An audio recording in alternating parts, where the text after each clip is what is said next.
Hi అండి. అందరికీ నమస్కారం. Welcome to my channel. ఈ వీడియోలో ఏపీ సర్వీస్ పెన్షనర్లకు మరియు ఫ్యామిలీ పెన్షనర్లందరికీ హెల్త్ కార్డ్ గురించిన అతి ముఖ్యమైన సమాచారం గురించి వీడియోలో తెలుసుకుందాము.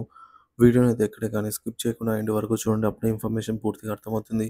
అలాగే వీడియో చూస్తున్న ప్రతి ఒక్కరు వీడియోకైతే లైక్ చేయండి ఫ్రెండ్స్. ఈ వీడియోని తోటి పెన్షనర్ మిత్రులతో అయితే షేర్ చేయండి.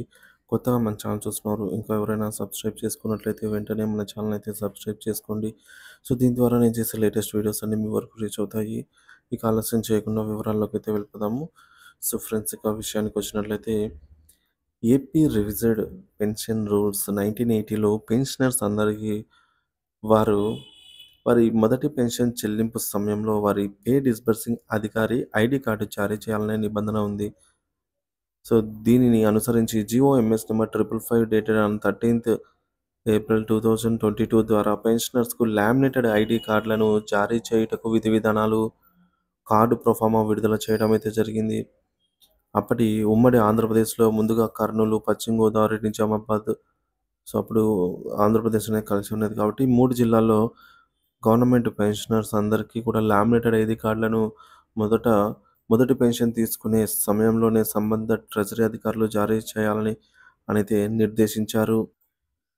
31 మే 2022 నాటికి ఉన్న ఎగ్జిస్టింగ్ పెన్షనర్స్‌కు సంబంధిత ఎస్టీఓలు, డీటీఓలు నిర్ణీత వ్యవధిలో ఐడీ కార్డులు జారీ చేయాలని సూచించారు.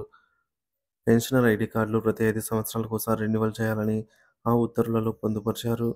ఏదైనా పెన్షనర్ పీపీఓ ట్రాన్స్‌ఫర్ చేయించుకొని వేరొక ఎస్టీఓ పరిధికి బదిలీ అయినట్లయితే గనక, సో, పాత ఎస్టీఓ కార్డ్, ఐడీ కార్డ్ ఉంటుంది గదండీ! సో, అది అక్కడే హ్యాండ్ ఓవర్ జేసి, కొత్తగా ట్రాన్స్‌ఫర్ అయినటువంటి ఎస్టీఓ వద్ద కొత్త ఐడీ కార్డ్ అయితే తీసుకోవాల్సి ఉంటుంది.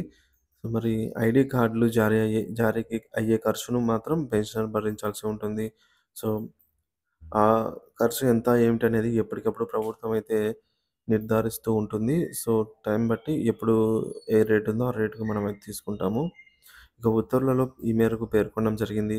సర్వీస్ పెన్షనర్, ఫ్యామిలీ పెన్షన్‌కు జారీ చేయవలసిన ఐడీ కార్డ్ ప్రొఫార్మాలను ఆ జీవోకు అనుబంధంగా అనెక్సర్ 1 అండ్ 2గా అయితే జారీ చేశారు.